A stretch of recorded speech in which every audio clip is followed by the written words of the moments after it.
عزیزان گرامی، میں ڈاکٹر عبدالکریم خالد آپ سے مخاطب ہوں اور لیڈز یونیورسٹی کو ایم فل کے ایک اسکالر کی حیثیت سے جوائن کرنے پر آپ سب کو خوش آمدید کہتا ہوں۔ آپ کے پہلے میقات یعنی سیمسٹر کا آغاز ہو چکا ہے، جس میں اساتذہ آپ کو ادب کے مختلف مضامین کے بارے میں آگاہی دیں گے۔ کرونا کے باعث حالات اس طرح کے ہیں کہ ہم تدریسی عمل کے آغاز ہی میں ایک دوسرے سے فاصلے پر ہیں اور ہمارا رابطہ اس صورت میں ہو رہا ہے کہ شاید آپ ہمیں دیکھ سکیں گے، لیکن ہمارے لیے ممکن نہیں کہ آپ سے بالمشافہ جان پہچان ہو سکے۔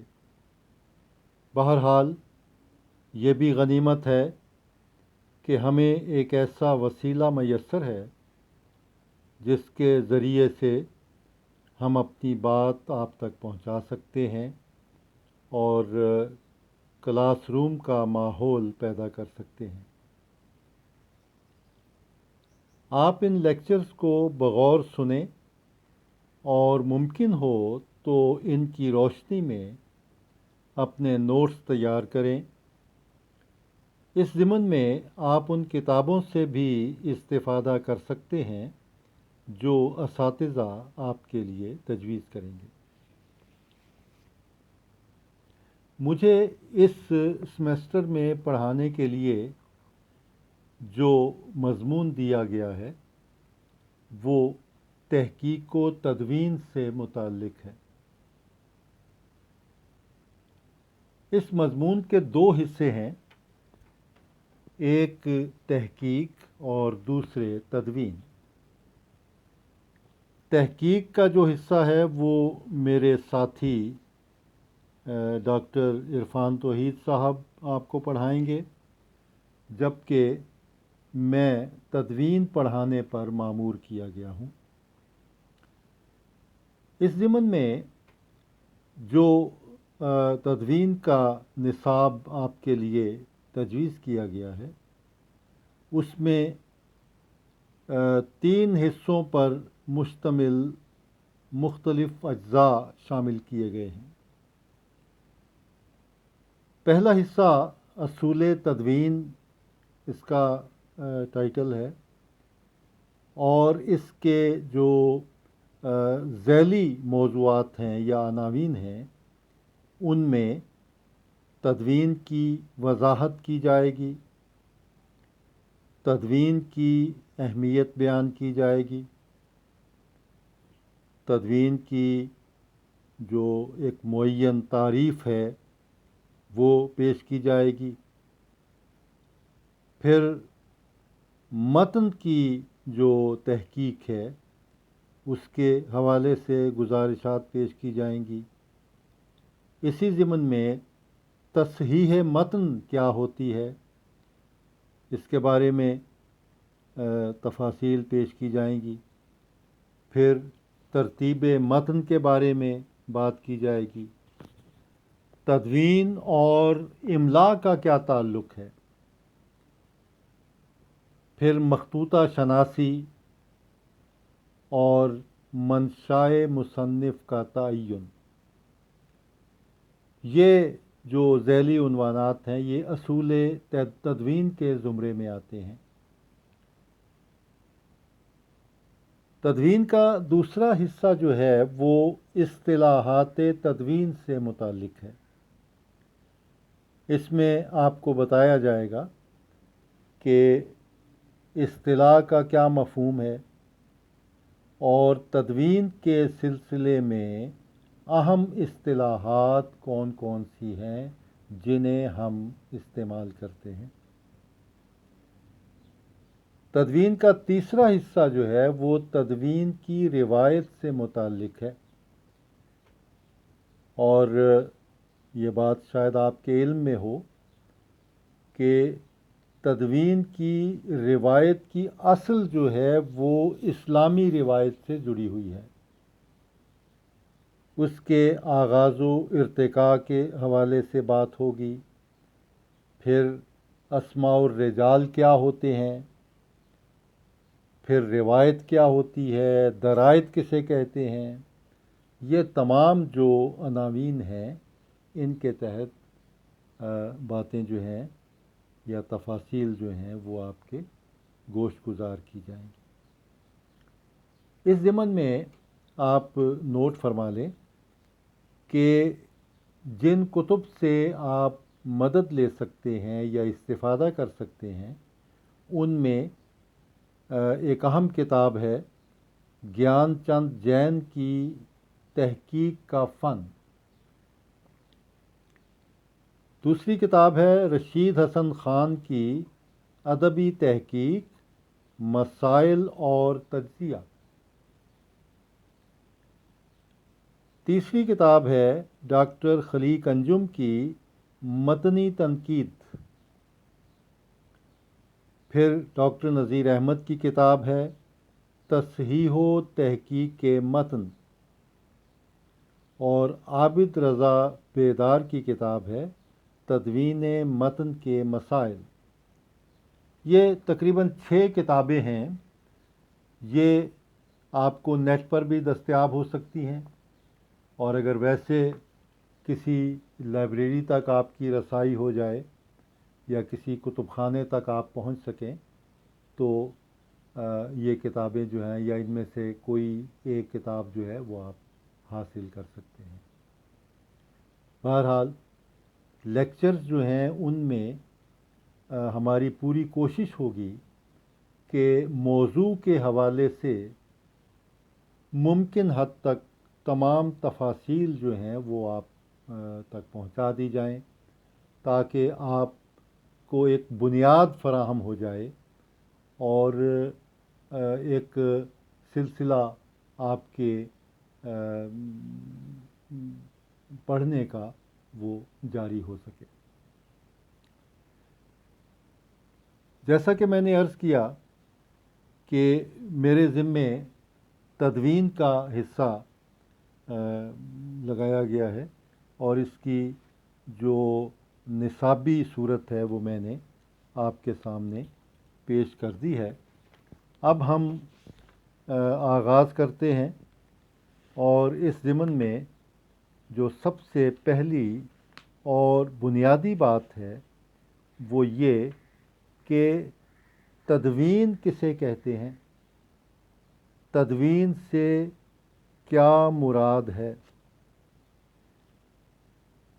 اس کی ایک سادہ سی صورت جو ہے وہ یہ ہو سکتی ہے کہ تدوین جو ہے وہ دراصل زبان و ادب کی تاریخ کے ان معدوم گوشوں کی بازیافت ہے، ان چھپے ہوئے گوشوں کی بازیافت ہے جو قدیم شعری اور نثری متون کی تلاش اور تحقیق و تصحیح کے عمل سے گزار کر اصول و ضوابط کے تحت لائے جاتے ہیں، اور انہیں ترتیب دینا جو ہے وہ تدوین کہلاتا ہے.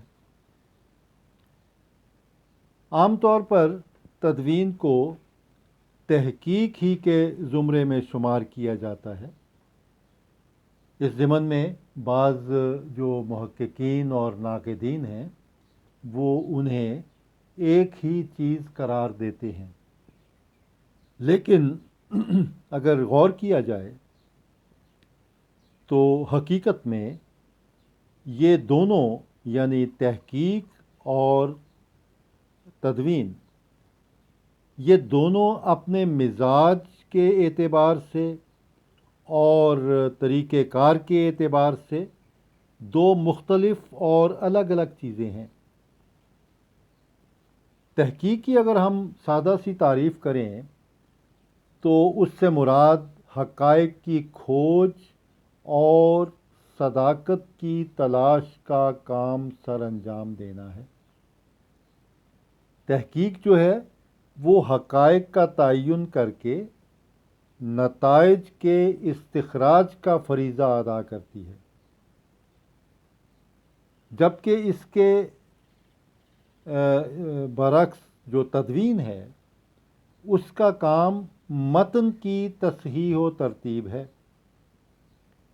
اس اعتبار سے دیکھا جائے تو تحقیق اور تدوین ایک دوسرے سے ہم آہنگ ہونے کے باوجود دو جدا جدا مستقل موضوعات ہیں، لیکن تدوین کاری کے عمل میں تحقیق کے جملہ رموز کو جاننا اور سمجھنا بہت ضروری ہے۔ مطلب یہ ہے کہ تحقیق کے بغیر تدوین کا کام خوش اسلوبی سے انجام نہیں پا سکتا۔ تدوین کار کو تحقیق کے جملہ جو اصول ہیں اور رموز ہیں ان کا جاننا بہت ضروری ہے، اور جو شخص تحقیق کے اصولوں سے نابلد ہے اور تحقیق کے طریقہ کار سے ناواقف ہے وہ تدوین کے عمل میں کامیابی حاصل نہیں کر سکتا۔ اب رشید حسن خان جو خود بھی ایک بہت بڑے مدون تھے اور محقق تھے، انہوں نے اپنی کتاب میں لکھا ہے، ان کی کتاب کا نام میں نے پہلے آپ کو بتایا ہے شروع میں کہ تحقیق اور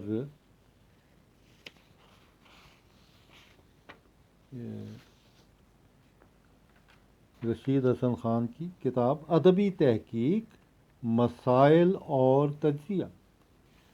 اس کتاب میں انہوں نے ایک جملہ لکھا ہے کہ تدوین متن تحقیق سے آگے کی منزل ہے۔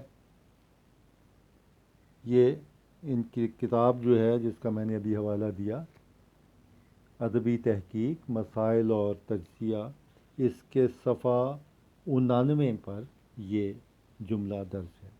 اس کا مطلب یہ ہے کہ متن پہ ہاتھ ڈالنے سے پہلے تحقیق کی منزل تک پہنچنا ضروری ہے، اور جہاں تحقیق کا اختتام ہوتا ہے، اس کی منزل ختم ہوتی ہے، وہاں سے تدوین شروع ہوتی ہے۔ یہاں اس بات کی وضاحت بھی ضروری ہے کہ ایک اچھے محقق کے اوصاف میں کہیں یہ وصف شامل نہیں کہ اسے ایک اچھا مدون بھی ہونا چاہیے، یعنی محقق کے لیے، تحقیق کرنے والے کے لیے لازمی شرط نہیں ہے مدون ہونا۔ تدوین اسے نہ بھی آتی ہو تو وہ تحقیق کے جملہ کام جو ہیں وہ انجام دے سکتا ہے۔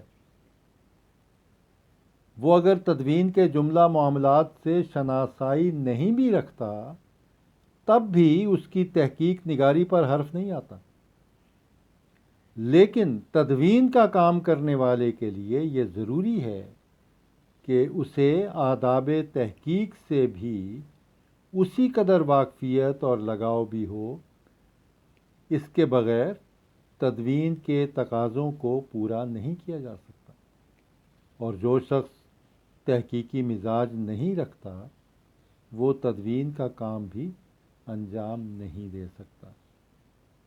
اس سے آپ کو تدوین کے اہمیت کا اور اس کی جو ضرورت ہے اس کا اندازہ ہو جائے گا۔ باقی مختلف لوگوں نے مثلا گیان چند صاحب جو ہیں وہ کہتے ہیں کہ یہ دونوں ایک ہی چیزیں ہیں، تحقیق اور تدوین جو ہے ان میں صرف طریقہ کار کا فرق ہے، لیکن اصولی طور پر دونوں ایک ہی چیزیں ہیں۔ لیکن یہ کس حد تک ایک چیزیں ہیں اس کی ابھی میں نے آپ کی خدمت میں وضاحت پیش کر دی ہے۔ متن جو ہے اس کو انگریزی میں ٹیکسٹ کہتے ہیں، ٹیکسٹ۔ متن کی وضاحت آپ پڑھتے آئے ہیں، آپ کا انٹر کا پرچہ جو تھا اس میں پہلا سوال ہی اردو میں یہ ہوتا تھا کہ درج ذیل جو متن ہے اس کی سیاق و سباق کے حوالے سے وضاحت کریں۔ تو وہ ٹیکسٹ جو کامز میں یعنی واوین میں دیا جاتا ہے وہ متن کہلاتا ہے، اور متن کسی ایسی عبارت، تحریر یا نقوش تحریر کو کہتے ہیں جن کی قرات یا معنوی تفہیم ممکن ہو، یعنی وہ میننگ فلنس اس میں ہونی چاہیے، اس میں معنویت ہونی چاہیے۔ اور لغوی طور پر جو ٹیکسٹ یا متن کی تعریف کی گئی ہے اس کے الفاظ جو ہیں وہ آپ نوٹ کر لیں کہ مصنف کے اصل الفاظ جو واوین میں ہم درج کرتے ہیں، کتاب کی اصل عبارت جس میں شرح یا اس کی وضاحت شامل نہیں ہے، اصل عبارت جو ہے وہ ہے جو کتاب کے اوراق پر درج ہے، بریکٹ میں اگر اس کے شرح کی گئی ہے یا اس کی وضاحت کی گئی ہے تو وہ متن کا حصہ نہیں ہے۔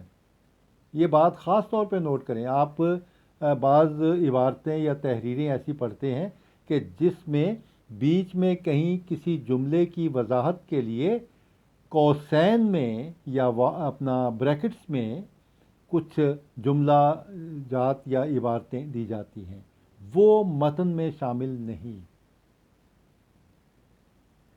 اب اس میں جو متن جو ہے کتاب کا جو اوریجنل اس کا جسٹ ہے وہ کہلائے گا، جو مین سٹریم میں چلتا ہے، مین اس کے بہاؤ میں ہمیں نظر آتا ہے۔ متن کی ایک تعریف کی گئی ہے، وہ میں آپ کو بتا دوں۔ یہ ڈاکٹر گیان چند صاحب نے اپنی کتاب ادبی تحقیق میں بھی یہ درج کی ہے، اور ڈاکٹر تنویر احمد علوی صاحب نے اصول تحقیق و ترتیب متن میں بھی اسے درج کیا ہے۔ اور وہ تعریف جو ہے وہ اس طرح سے ہے کہ متن جو ہے وہ کیا معنویت رکھتا ہے اور کیا اس کا صورت جو ہے وہ بنتی ہے، اس سلسلے میں وہ جو ایس ایم کاترے ایک نامور ریسرچر تھے اور متن کے بارے میں بنیادی جو معلومات ہیں وہ اس پہ عبور رکھتے تھے اور اسے انہوں نے بیان بھی کیا۔ تو انہوں نے ایس ایم کاترے نے پوسٹ گیٹ سے اخذ کر کے متن کی تعریف ان الفاظ میں کی ہے کہ کسی ایسی زبان میں لکھی دستاویز یا تحریر جس سے محقق واقف ہے اور جس میں ایسے معنی ہیں جو دریافت کیے جا سکتے ہیں، یہ ہے متن۔ یہ ایس ایم کاترے جو تھے یہ ماہر لسانیات بھی تھے، زبان اور زبان دانی پہ بہت درک تھا ان کو اور عبور رکھتے تھے۔ اس کا مطلب یہ ہے، یہ جو بات انہوں نے کہی کہ زبان میں لکھی دستاویز یا تحریر، اب دستاویز یا تحریر جو ہے یہ نظم اور نثر دونوں صورتوں میں یہ ہو سکتی ہے، اور تخلیق بھی یہ ہو سکتی ہے، غیر تخلیق بھی ہو سکتی ہے۔ بہرحال متن خواہ کسی صورت یا نوعیت کا ہو، اس کے ہر حرف کا صحیح طور پر تعین مدون کی بنیادی ذمہ داری ہے۔ اس میں کسی حرف و لفظ یہاں تک کہ مصنف کے دیے ہوئے رموز اوقاف جو ہیں ان کی تبدیلی بھی جائز نہیں۔ یہ بات بطور خاص نوٹ کر لیں کہ مصنف نے اگر کہیں غلط لفظ لکھ دیا یا املا غلط ہو گئی یا اسے کاتب نے غلط لکھ کے مصنف کے نام کر دیا تو متن کی تحقیق کرنے والا جو شخص ہے یا اسے ترتیب دینے والا جو شخص ہے وہ ان الفاظ کو اسی طرح درج کرے گا چاہے وہ غلط ہی کیوں نہیں ہے. اب اس غلطی کی وضاحت وہ حاشیے میں کر دے گا کہ یہ لفظ جو ہے یہ اصل میں اس طرح سے ہے لیکن متن میں یہ اس طرح سے درج کیا گیا ہے. اس کی تبدیلی کی اجازت نہیں ہے، وضاحت کی اجازت ہے کہ آپ اسے صحیح کر کے نیچے حاشیے میں یہ تفصیل اس کی جو ہے وہ درج کر دیں. اب متن کی جو اصلیت ہے اسے جانچنا اور پرکھنا جو ہے یہ ایک باقاعدہ فن ہے جس میں مدون کو نہایت اعلیٰ درجے کی مہارت درکار ہے اور اس ضمن میں اسے تدوین کے میکانکی اور تکنیکی عمل سے واقف ہی نہیں ہونا چاہیے بلکہ بلند پایہ تنقیدی اور تاریخی شعور کا حامل بھی ہونا چاہیے. ایک بات تو پہلے میں نے آپ کو گوش گزار کر دی کہ ایک مدون کو محقق بھی ہونا چاہیے، تحقیق کا علم بھی ہونا چاہیے. اس کے ساتھ دو اور باتیں بھی ایڈ ہو گئیں کہ اسے تنقیدی شعور کا حامل ہونا چاہیے. تنقید کیا ہوتی ہے؟ جانچنا پرکھنا، کسی شے کی کے معافی تک پہنچنے کی کوشش اور پھر اس کی تعبیر و تشریح اور اس کا تجزیہ، یہ تنقید ہے. اور تاریخی شعور کیا ہوتا ہے؟ تاریخی شعور یہ ہوتا ہے ہسٹوریکل کانشسنس کہ آپ کو یہ علم ہو کہ یہ عبارت جو آپ کے سامنے ہے یا یہ متن جو آپ کے مطالعے میں ہے یہ کس عہد سے تعلق رکھتا ہے، کس سن میں یہ لکھا گیا، کون سا زمانہ تھا اور اس زمانے کے کیا عوامل تھے جو اس متن کے جو مفہوم ہے یا اس کے معنی ہے اس پہ اثر انداز ہوئے. تو پہلے نمبر پہ تحقیقی شعور ہونا چاہیے، دوسرے نمبر پر تنقیدی شعور ہونا چاہیے اور تیسرے نمبر پر تاریخی شعور ہونا چاہیے. یہ تین چیزیں جو ہیں یہ ایک مدون کے لیے لازمہ ہیں، بہت ضروری ہیں. اور آپ دیکھیں کہ اس میں ہم کہتے ہیں کہ ادب جو ہے وہ سوشل سائنسز کے بغیر آگے نہیں بڑھ سکتا، تو اس میں تاریخ کا عمل آ گیا. تاریخ ایک سوشل سائنس ہے، تو ادب کے ساتھ لٹریچر کی کا مطالعہ کرتے ہوئے ہمیں دیگر جو علوم ہیں، جو سماجی علوم ہیں، ان کا مطالعہ اور ان کا ادراک بھی بہت ضروری ہے. اب یہ ایک اہم اس میں جو مرحلہ متن میں آتا ہے وہ متن کی تحقیق کا ہے. میں نے کہا نا کہ تحقیقی شعور ہونا چاہیے. تحقیق کیا ہوتی ہے؟ تحقیقی مرحلہ کیا ہے؟ تحقیقی مرحلے میں مدون کو اس بات کا اطمینان کرنا ہوتا ہے کہ اس کا مطلوبہ متن ہر عیب اور نقص سے پاک ہے. متن کے مصنف کے بارے میں مستند معلومات کی فراہمی، متن کو ضبط تحریر میں لانے کی تاریخ و سن، متن کو لکھنے کا مقصد، متن کی اشاعت کے سن و سال، اب تک اس کے کتنے ایڈیشن شائع ہوئے، متن کو کتابت کس نے کیا، اس کا نام، یہ سب باتیں تحقیق کے زمرے میں آتی ہیں.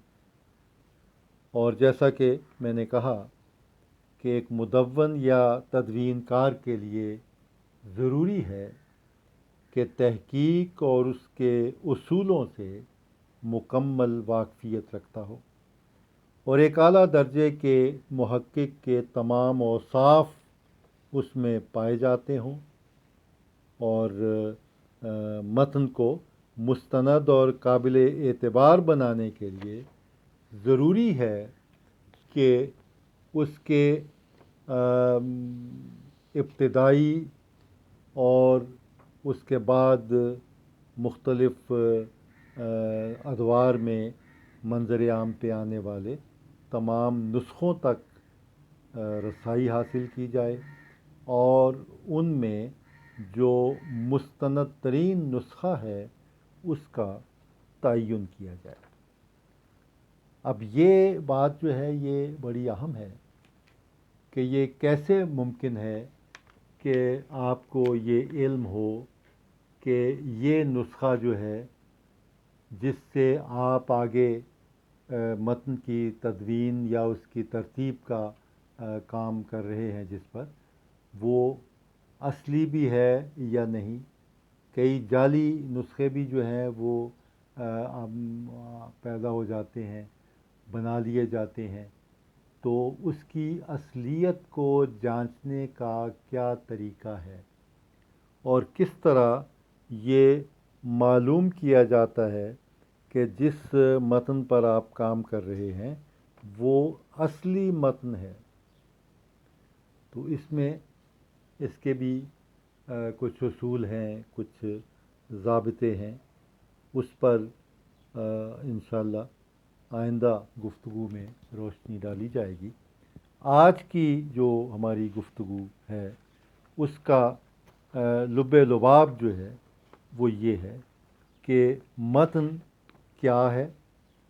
متن جو ہے وہ زبان اور ادب کی تاریخ کے گم شدہ جو اوراق ہیں ان کی بازیافت، ان کو سامنے لانے کا عمل اور انہیں تحقیق اور تصحیح کے عمل سے گزار کر بعض اصول و ضوابط کی روشنی میں ترتیب دیا جاتا ہے، یہ متن کہلاتا ہے۔ اور تدوین جو ہے یہ دراصل تحقیق سے ایک الگ شعبہ ہے، اگرچہ یہ ایک اصلاً آپ کہہ سکتے ہیں کہ ایک ہے لیکن نسلاً آگے مختلف ہے اور ان میں فرق ہے۔ بعض لوگوں نے اسے ایک دوسرے کا جز قرار دیا ہے، تو تحقیق سے یہ بات ثابت ہوئی کہ ایسا نہیں، بلکہ یہ دو الگ الگ چیزیں ہیں۔ اور اس کی اہمیت یہ ہے کہ جیسے جیسے ہم ترقی کی راہ پر گامزن ہیں، علم کے آفاق جو ہیں وہ وسیع سے وسیع تر ہوتے جا رہے ہیں، تو دیگر علوم کی طرح تدوین کے علم کی ضرورت اور اہمیت کا احساس بھی بڑھتا جا رہا ہے، ورنہ اب تک ہم نے تحقیق ہی کو اصل علم کا درجہ دے کر تدوین کو محض اس کا ایک معمولی سا حصہ سمجھ رکھا تھا، بلکہ بعض لوگ تو تدوین کو بھی تحقیق شمار کرتے رہے، جیسا کہ میں نے گزارش کی، اور اسے الگ سے کوئی مقام دینے پر تیار نہ ہوئے۔ اسی باعث جو قدیم ہمارے متن ہیں ان کی تدوین کے کئی کام جو ہیں وہ پس منظر میں چلے گئے، بڑے بڑے کام انجام دیے، بڑے بڑے نام ہیں، ان کا بھی ہم ذکر کریں گے آئندہ۔ تو قدیم متون کی تدوین کے بہت سارے کام جو ہیں وہ تاریخ کا حصہ نہیں بن سکے، ہماری نظروں سے اوجھل ہو گئے، کیونکہ وہ اسے غیر اہم قرار دیا گیا نا تدوین کو۔ اور کئی شخصیتیں جنہوں نے اس کام میں سر کھپایا، جگر کاوی کی، وہ ہمارے دھیان سے محو ہو گئی۔ ہم کہتے ہیں یہ بھی بھلا کوئی کام ہے، لیکن جدید علوم کی یلغار میں جب اہل علم کی توجہ ان علمی خزانوں کی طرف مبذول ہوئی جو ہماری تاریخ کا عظیم سرمایہ اور گراں قدر اثاثہ تھے، تو پھر انہیں جا کر تصحیح اور ترتیب متن کی اہمیت کا اندازہ ہوا، اور اس سلسلے میں اس بات کو خصوصیت سے تسلیم کر لیا گیا کہ یہ رشید حسن خان صاحب نے یہ بات لکھی ہے کہ جب تک قدیم متنوں کو اصول تدوین کی مکمل پابندی کے ساتھ مرتب نہیں کیا جائے گا، اس وقت تک نہ تو تحقیق کی بہت سی گتھیاں سلجھیں گی اور نہ زبان و ادب کے ارتقاء کا بالکل صحیح سلسلہ سامنے آ سکے گا۔ گویا قدیم متون کی دریافت اور ان کی ترتیب و تسوید دراصل زبان اور ادب کو ترقی دینے کا ایک سلسلہ ہے۔ اس سے بہت سی گتھیاں سلجھتی ہیں، بہت سے عقدے جو ہیں وہ حل ہوتے ہیں، اور ادب کی نئی صورتحال جو ہے وہ ہمارے سامنے آتی ہے۔ عزیزان گرامی، میرا لیکچر انہی گزارشات پہ ختم ہوتا ہے۔ اب اسی سلسلے کو آگے ہم بیان کریں گے اپنے اگلے لیکچر میں۔ اپنا خیال رکھیے گا، اپنی حفاظت کیجیے، اپنے اہل خانہ کی حفاظت کیجیے، اور جو ہم پہ ذمہ داریاں ہیں وبا سے بچنے اور اس سے نجات حاصل کرنے کے لیے، ان کو پوری طرح ادا کرنا ضروری ہے۔ آپ کا بہت شکریہ۔